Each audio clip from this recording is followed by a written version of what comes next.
Y al iniciar le vamos a pedir que se presente y dé su número de concurso. Muy bien. Muy bien, muy buenos días. Mi nombre es René Rivero Hurtado. Mi cédula de identidad es 9.151.255-6. Soy profesora de Derecho Procesal de la Universidad de Chile y vengo en representación del Instituto Chileno de Derecho Procesal, mandatada por su directorio, del cual formo parte. ¿Sí? Bien.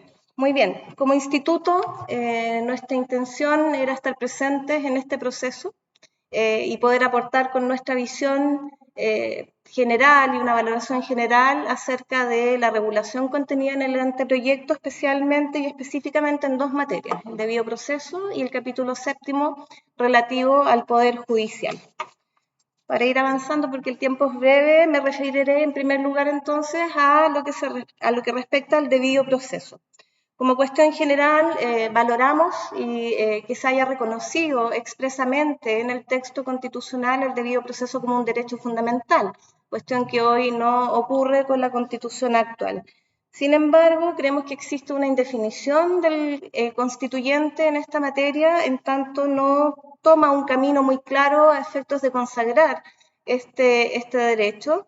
Y así, por ejemplo, ya vamos a hacer algunas propuestas concretas en esta materia, pero se tiende a confundir el debido proceso con el derecho a la tutela judicial efectiva. Creemos que es necesario hacer una separación y hay garantías, por ejemplo, la relativa al derecho a la ejecución, al respeto a la cosa juzgada, que no son parte del debido proceso, sino más bien del derecho a la tutela judicial. Por otro lado, hay garantías y hay derechos que están regulados en otras materias y que sin embargo forman parte del debido proceso y no están acá. Por ejemplo, todo lo que dice relación con el derecho de defensa, que está regulado a propósito del numeral anterior relativo al derecho de acceso a la justicia, realmente es una materia que debiera estar contemplada acá en materia de debido proceso.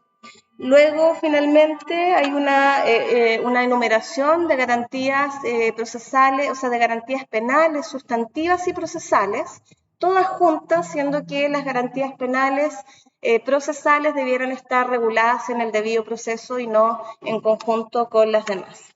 Por lo tanto, y en concreto, lo que proponemos nosotros acá en el artículo 16, número 7, en concreto es que el constituyente no establezca un elenco taxativo de derechos, sino que se cambie este numeral por una cláusula general que se adecue a las garantías contenidas en la Convención Interamericana de Derechos Humanos, aplicable desde luego a todo proceso judicial y administrativo, y que opere como un principio constitucional que deberá ser colmado posteriormente por el legislador y especialmente por nuestra jurisprudencia, particularmente de la Corte Suprema y del Tribunal Constitucional.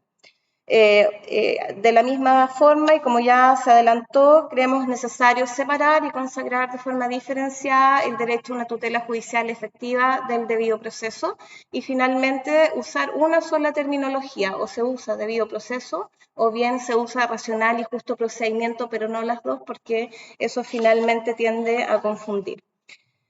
Eso es en materia de debido proceso. En lo que respecta al capítulo 7º relativo al Poder Judicial, en primer lugar, con relación a la definición de jurisdicción y los fundamentos de la función jurisdiccional, nos parece que deben haber algunos cambios ahí al artículo 153, número 1, en la definición de jurisdicción, puesto que esta se radica en los jueces, siendo que debiera estar radicada en los tribunales de justicia como órganos públicos. Eso en primer lugar. En segundo lugar, creemos que se restringe en demasía la función jurisdiccional a establecer que está establecida para la resolución de conflictos de relevancia jurídica, lo que deja fuera una serie de actuaciones judiciales propias y que son de competencia hoy día de los tribunales, como son los actos judiciales no contenciosos, las actuaciones voluntarias, las declarativas, y por lo tanto proponemos reemplazar la palabra conflictos por causas o asuntos tal como hace la Constitución hoy día. En tercer lugar, respecto del artículo 153, número 3, relativo a los medios alternativos de resolución de conflictos, creemos en primer lugar que esa nomenclatura es anticuada, debe ser adecuada a lo que ya estableció el legislador en las últimas reformas, denominando los medios autocompositivos o bien colaborativos de resolución de conflictos, que es la terminología apropiada. Sin embargo, creemos que esta regulación no es propia del Poder Judicial o de un capítulo como el Poder Judicial y debiera ser trasladada al acceso a la justicia. Porque en definitiva, dejarlo en este capítulo significa restringir el ámbito de estos mecanismos que hoy día opera de forma mucho más amplia, incluso en la administración. Finalmente, en esta primera parte, en cuanto a los fundamentos de la función jurisdiccional o los principios, creemos que vamos a hacer una propuesta concreta aquí. No es bueno, no es conveniente que la Constitución defina los principios, sino que solamente los mencione y los señale, porque ya algunas definiciones aquí son complejas, como la de imparcialidad o la de responsabilidad, que repite los mismos problemas que hoy tiene nuestra Constitución actual. Por otro lado, por ejemplo, se establece como principio el imperio, cuando el imperio no es un principio, es una potestad, que además debiera estar radicada en todos los tribunales establecidos y creados por ley, además sin distinción, sea que integren o no integren o formen parte del Poder Judicial. Por lo tanto, y en concreto, lo que proponemos acá es reemplazar el artículo 154, eliminando la definición de los principios, por uno del siguiente tenor. Los jueces ejercerán sus funciones con estricta sujeción a la ley y conforme al mérito del proceso, de acuerdo con los principios de independencia, imparcialidad, inexcusabilidad, responsabilidad, inviolabilidad e inamovilidad.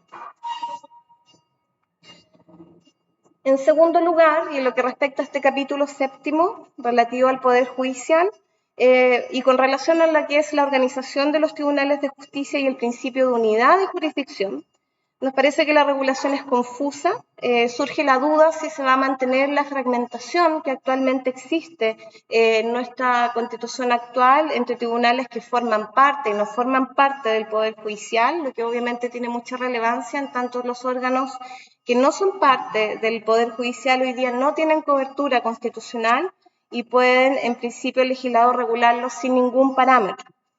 Igualmente hay una confusa mención a los tribunales que integran el Poder Judicial y señalan, por ejemplo, habla de jueces letrados. No sabemos si eso se refiere a los jueces de letras que actualmente existen o si es que todo juez debe ser letrado, es decir, abogado, y por lo tanto se estaría excluyendo, lo que creemos es negativo, la posibilidad de que otros profesionales puedan ser jueces, como ocurre hoy día con los tribunales especiales que están fuera del Poder Judicial, como el Tribunal de Defensa de la Competencia y otros. Creemos que tampoco es conveniente que el texto constitucional mencione los tribunales de proximidad y unos tribunales de conducta. Creemos que eso es materia de regulación legal, bajo la existencia de un poder judicial único, integrado por todos los tribunales establecidos por la ley, y en el caso de los jueces de proximidad, quizás debieran llevar la regulación al acceso a la justicia.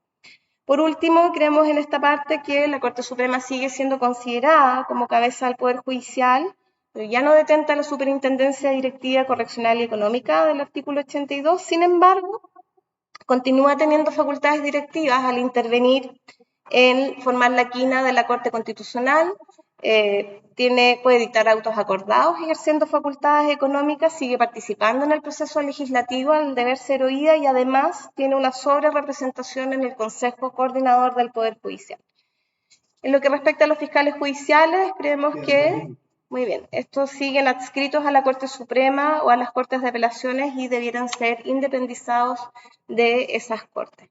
En concreto, entonces, ¿qué proponemos acá? Es, en primer lugar, eliminar la distinción entre tribunales establecidos dentro y fuera del Poder Judicial y fortalecer el artículo 156, número 1, del anteproyecto para garantizar que el Poder Judicial esté integrado por los tribunales de justicia establecidos por la ley, todos los tribunales de justicia establecidos por la ley, con exclusión, evidentemente, de aquellos que tengan rango constitucional, como la Corte Constitucional, todos los cuales estarán sometidos a un mismo estatuto que asegure su independencia e imparcialidad.